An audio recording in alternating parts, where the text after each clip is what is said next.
Hi everyone, welcome back to the channel.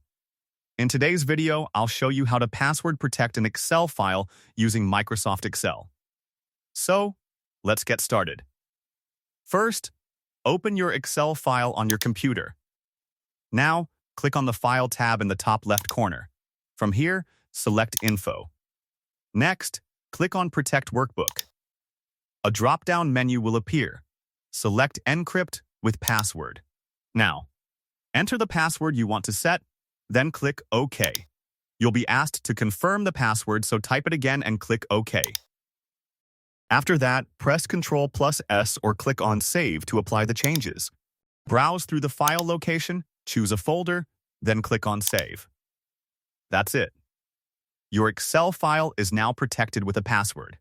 Now, whenever someone tries to open this file, they'll need to enter the password. Important tip: make sure to remember your password, because if you forget it, you won't be able to access your file. And that's it. That's how you can easily password protect an Excel file. If you found this video helpful, don't forget to like, subscribe, and hit the bell icon for more useful tutorials. Thanks for watching, and I'll see you in the next video.